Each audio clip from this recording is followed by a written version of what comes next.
నిజామాబాద్లో కానిస్టేబుల్ ప్రమోద్ హత్య సంచలనం సృష్టించింది. అటు దీనిని డీజీపీ శివధర్ రెడ్డి సీరియస్ గా తీసుకున్నారు. అదేవిధంగా పరారీలో ఉన్న నిందితుడు రియాజ్ ను పోలీసులు అరెస్టు చేశారు. ఈ క్రమంలో రియాజ్ ను ఎన్కౌంటర్ చేశారని ప్రచారం జరిగింది. దీనిని సిపి సాయి చైతన్య ఖండించారు.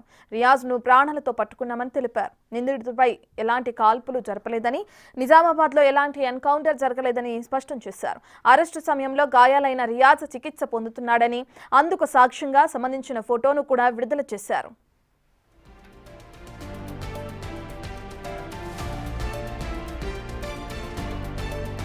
రియాజ్ అరెస్ట్ పై మోర్ డీటెయిల్స్ మా ప్రతినిధి రాజేష్ అందిస్తారు.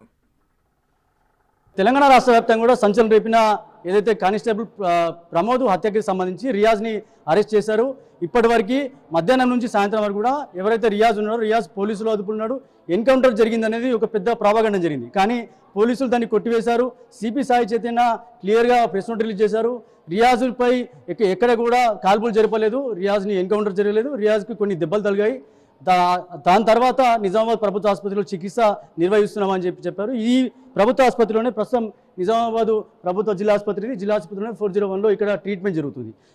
ప్రస్తుతానికైతే రియాజ్కి సంబంధించి నేర చరిత్ర పెద్దగా ఉంది. దానికి సంబంధించి గతంలో కూడా తను ఏదైతే బుల్లెట్ బైక్ సంబంధించి ఎక్కువ మొత్తంలో చోరీ చేశాడు. ఈ నేపథ్యంలో మనం చూస్తున్న విజువల్స్ అక్కడ ఎవరైతే రియాజ్కి ట్రీట్మెంట్ జరుగుతుంది, ఇప్పటివరకు రియాజ్పై ఎలాంటి కాల్పులు జరపలేదని పోలీసులు అయితే క్లారిటీ ఇచ్చారు. రియాజ్కు తీవ్ర గాయాలు కావడంతో అక్కడ హాస్పిటల్లో చికిత్స నిర్వహిస్తున్నని చెప్తున్నారు. ఒక వ్యక్తితో అక్కడ ఘర్షణ జరిగిన నేపథ్యంలో వాళ్ళిద్దరు పడిపోయారు. ఆ నేపథ్యంలో ఎవరైతే పోలీసులు ఎక్కడి నుంచి అయితే లిఫ్ట్ చేశారో, ఎక్కడైతే ఆచూకీ లభ్యమైందో తీసుకుని అక్కడి నుంచి అరెస్ట్ చేస్తున్న సందర్భంలో ఎదురుగా వస్తున్న మరో వ్యక్తి పోలీసులు పురమాయించారు. అక్కడ ఆ నిందితుడిని వెంటనే పట్టుకోవాలనుకున్నాంలో అక్కడి నుంచి వచ్చిన మరో యువకుడు రియాజ్ని పట్టుకున్న నేపథ్యంలో రియాజ్ వద్ద ఉన్న కత్తి ఏదైతే ఉందో తనపై కూడా దాడి చేయడం జరిగింది. తను ప్రైవేట్ ఆసుపత్రిలో చికిత్స పొందాడు. ప్రస్తుతానికైతే రియాజ్ నిజామాబాద్ జిల్లా ప్రభుత్వ ఆసుపత్రి ఉన్నారు. రియాజ్పై ఎవరు కూడా కాల్పులు జరపలేదు. రియాజ్కి కొన్ని దెబ్బలు తగిలాయి. ఇక్కడ ట్రీట్మెంట్ జరుగుతుందని చెప్పి పోలీసులు క్లారిటీ ఇచ్చారు. కానీ ఇప్పటివరకు విచారణ కొనసాగుతుంది. తదుపరి విచారణ ఏందనేది తేలాలి. ప్రస్తుతానికైతే రియాజ్కి ట్రీట్మెంట్ జరుగుతుంది. అనంతరం ఎలాంటి విచారణ జరుగుతుంది, ఎలాంటి శిక్షలు ఉంటాయనేది చూడాల్సిన అవసరం ఉంది. మొత్తంగా నిజామాబాద్ జిల్లాకు సంబంధించి అయితే రియాజ్పై పాత నేరస్తుడు. గతంలో 7 పోలీస్ స్టేషన్లలో 30 కేసులు నమోదయ్యాయి. 30 కేసుల్లో సుమారు ఇప్పటివరకు 10 నుంచి 11 సార్లు జైలుకు వెళ్ళొచ్చినట్లుగా తెలుస్తుంది. ఈ నేపథ్యంలోనే రియాజ్కి ట్రీట్మెంట్ జరుగుతుంది. 1-2 రోజుల తర్వాత ట్రీట్మెంట్ తర్వాత తదుపరి విచారణ ఎట్లుంటుందని చూడాల్సిన అవకాశం ఉంది. ఏదైతే రిమాండ్ చేస్తారా లేకపోతే కస్టడీలోకి తీసుకుంటారా, విచారణ చేసిన తర్వాత రియాజు ఆ రోజు జరిగిన ఘటనకు సంబంధించి ఎక్కడి నుంచి ఏ కాలనీ నుంచి తీసుకొచ్చారు, ఏ కేసులో ఏదైతే హోండా బైక్ సంబంధించి బయటకు తీసుకురావడం జరిగింది, తీసుకొస్తున్న సందర్భంలో కెనాల్లో పడి పారిపోతున్న సందర్భంలో ప్రమోద్ అనే కానిస్టేబుల్ మళ్ళా కెనాల్లో పడి ఆ కెనాల్లో అదుపులోకి తీసుకున్న తర్వాత వినాయక్ నగర్ వచ్చిన ప్రాంతంలో కత్తితో దాడి జరిగింది. ఆ దాడిలో ఆల్రెడీ ప్రమోద్ చనిపోయాడు. నిన్న అంత్యక్రియలు కూడా పూర్తి అయ్యాయి. దీనికి సంబంధించి ఈరోజు ఉదయం మధ్యాహ్నం సమయంలో రియాజు పోలీసులకు దొరికాడు. రాత్రి అంతా కూడా నిన్న అర్ధరాత్రి కూడా సారంగపూర్ ప్రాంతంలో ఏదైతే శివారు ప్రాంతంలో పోలీసులపై రెండోసారి కూడా దాడి చేసినట్టు తెలుస్తుంది. అప్పుడు కూడా మిస్ అయ్యాడు. చివరిగా ఈరోజు మధ్యాహ్నం రియాజు పోలీసుల అదుపులోకి చిక్కుకున్నాడు. పోలీసులు అయితే పట్టుకున్నారు. ప్రస్తుతం అయితే చికిత్స నిర్వహిస్తున్నారు. మరో 2 రోజుల తర్వాత చికిత్స అందనుట్లో తెలుస్తుంది. తదుపరి విచారణ ఎలా ఉందో వేచి చూడాల్సిన అవసరం ఉంది. ఇది తాజా అప్డేట్. కేంద్ర సందీప్తో రాజేష్ బిక్టి, ప్రభుత్వ ఆసుపత్రి నుంచి.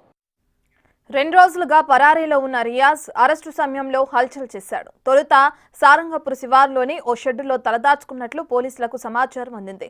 అటుగా వెళ్లిన పోలీసులను చూసి రియాజ్ పారిపోయే ప్రయత్నం చేయగా ఆసిఫ్ అనే వ్యక్తి అతన్ని పట్టుకోవడానికి యత్నించాడు. దీంతో రియాజ్ కత్తితో ఆ వ్యక్తిపై దాడి చేశాడు.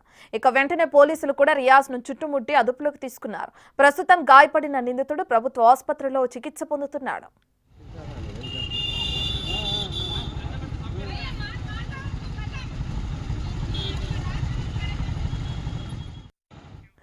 డ్యూటీ నిమిత్తం హైదరాబాద్ వెళ్లిన కానిస్టేబుల్ ప్రమోద్ విధులు ముగించుకుని శుక్రవారం సాయంత్రం నిజామాబాద్కు వచ్చాడు. తర్వాత నిందితుడు రియాజ్ ను పట్టుకునేందుకు వెళ్లి అతడి చేతిలో ప్రాణాలు కోల్పోయాడు. కానిస్టేబుల్ మేనల్లుడు ఎస్ఐ విఠల్ పైన నిందితుడు కత్తితో దాడి చేసి స్నేహితుడి బైక్పై పరారయ్యాడు. గాయపడిన వారి ఆరోగ్య పరిస్థితి నిలకడగా ఉంది. ఇక కానిస్టేబుల్ ప్రమోద్ భార్యకు ప్రభుత్వ ఉద్యోగం కల్పించడంతో పాటు 3 పిల్లల చదువుకు చేయూత అందిస్తామన్నారు డీజీపీ.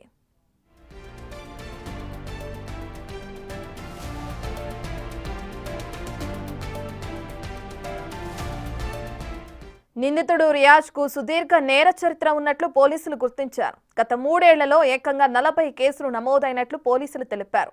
చిన్న వయసులోనే తండ్రిని కోల్పోయిన రియాజ్ అప్పటి నుంచే నేరాల బాట పట్టినట్లు గుర్తించారు. 30 బుల్లెట్లను దొంగిలించాక వాటి చాసిస్ ఇంజిన్ నెంబర్లు మార్చి మహారాష్ట్రలో అమ్మి సొమ్ము చేసుకునేవాడు. అదేవిధంగా 8 దొంగతనాలు, మరో 2 దాడి కేసుల్లోనూ అతడు నిందితుడు. ఇక 3 సార్లు జైలుకు వెళ్లి బెయిల్పై కూడా తిరిగొచ్చాడు.